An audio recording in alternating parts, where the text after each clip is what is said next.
In the shadow of the Beartooth Mountains, where the rolling plains meet the big sky of Montana, a visionary emerged who would forever alter the destiny of his people.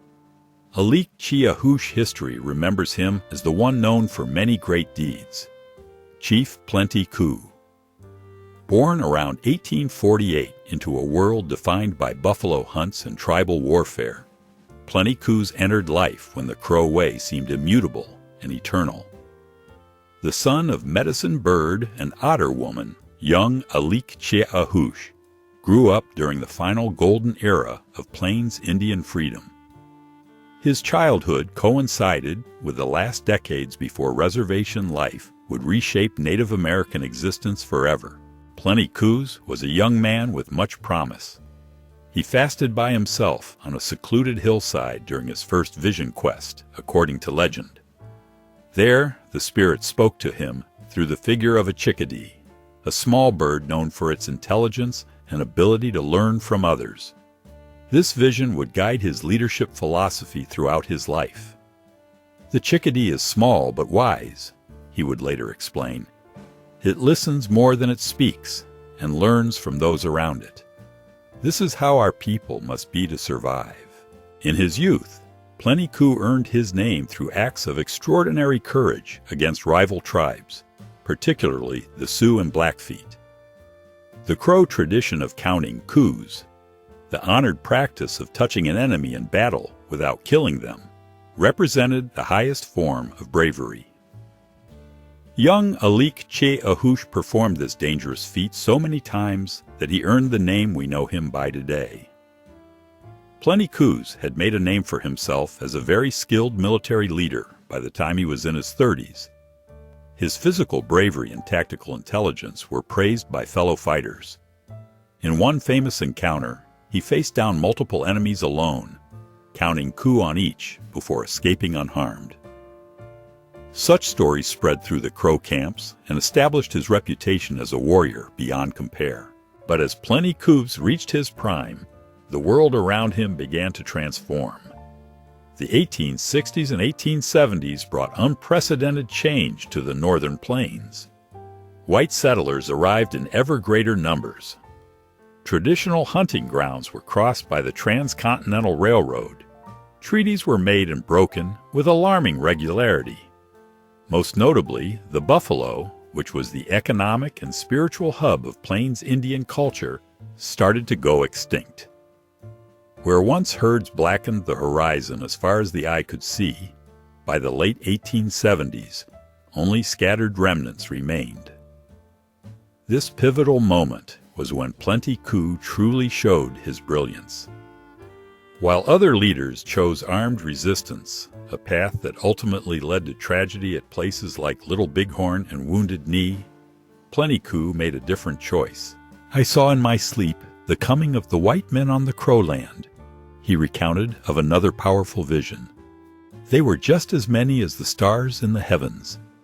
I saw our people fall before them, as the grass falls before the mower's scythe." This foresight led Plenty Coups to a radical decision: cooperation rather than conflict with the advancing American nation. In 1880, at the age of 32, he traveled to Washington, D.C., where his natural eloquence and diplomatic skill earned respect in the halls of power. Recognizing the futility of armed resistance against overwhelming odds, Plenty Coups instead fought for his people's future through negotiation. He mastered English, studied American customs, and learned to navigate the complex bureaucracy of Indian affairs. "The ground on which we stand is sacred ground," he told government officials. "It is the blood and dust of our forefathers. On this ground we have built our homes. We fought for this land, and now you ask us to give it up. But I tell you, we will keep what land we can, so that our children's children will have a place to stand upon." Convincing Crow warriors to act as scouts for the U.S. Army against the Sioux and Cheyenne, two fierce enemies, was his most contentious decision. For Plenty Coups, this was a strategic necessity, but for others, it was a betrayal of Native unity. The partnership defended Crow homeland when other tribal lands were swept away by the railroad tie and plow. The Sioux and Cheyenne were our enemies before the white man came, he explained pragmatically.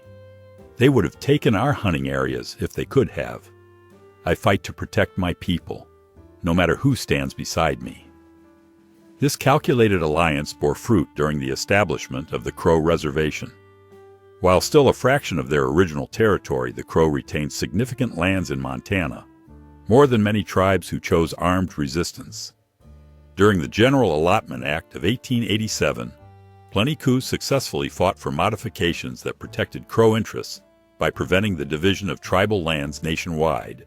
As the traditional nomadic lifestyle became impossible, Plenty Coups led by example.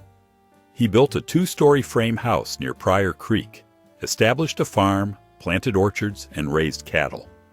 Yet he balanced adaptation with tradition, maintaining a teepee in his yard, where he frequently conducted tribal business and ceremonies. I have seen that in any great undertaking, he told his people. It is not enough for a man to depend solely on himself.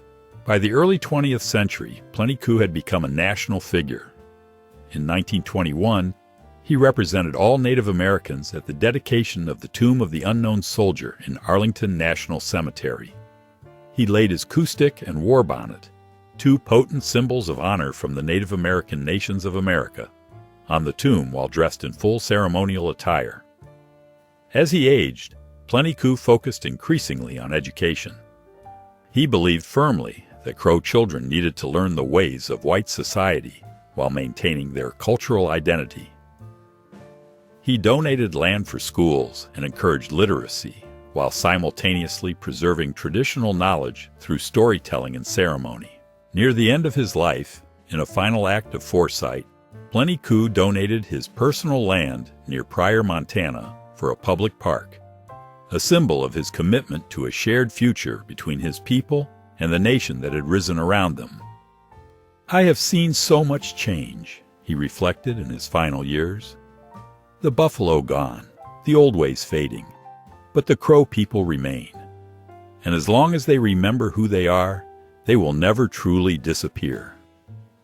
Plenty Coups was the last Crow Nation chief to be traditionally recognized, passing away in 1932 at the age of about 84. He was a man who chose the difficult route of peace when violence appeared easier, according to a witness at his funeral, which attracted hundreds of people from all over Montana. He was a leader who put survival ahead of fame. The world Plenty Coups was born into vanished completely during his lifetime. Perhaps the most dramatic cultural transformation any American people have ever experienced in a single generation. Yet through wisdom, adaptability, and strategic thinking, he ensured his people would not vanish with it. When many leaders fought battles they couldn't win, Plenty Coups secured victories through diplomatic skill and cultural resilience. Although he acknowledged that harsh compromises are occasionally necessary for survival, he never gave up the Crow Nation's fundamental identity. With a reservation covering more than 2 million acres in southern Montana, the Crow are still one of the biggest tribal nations in the U.S. today. Their language endures, their ceremonies continue, and their identity remains intact, a living testament to the foresight of a leader who saw change coming and prepared his people to weather the storm. In the words inscribed near his grave, "A good chief must think of his people first and himself last." Chief Plenty Coups, warrior, diplomat, and visionary of the American West, who found a way forward when others could see only the past.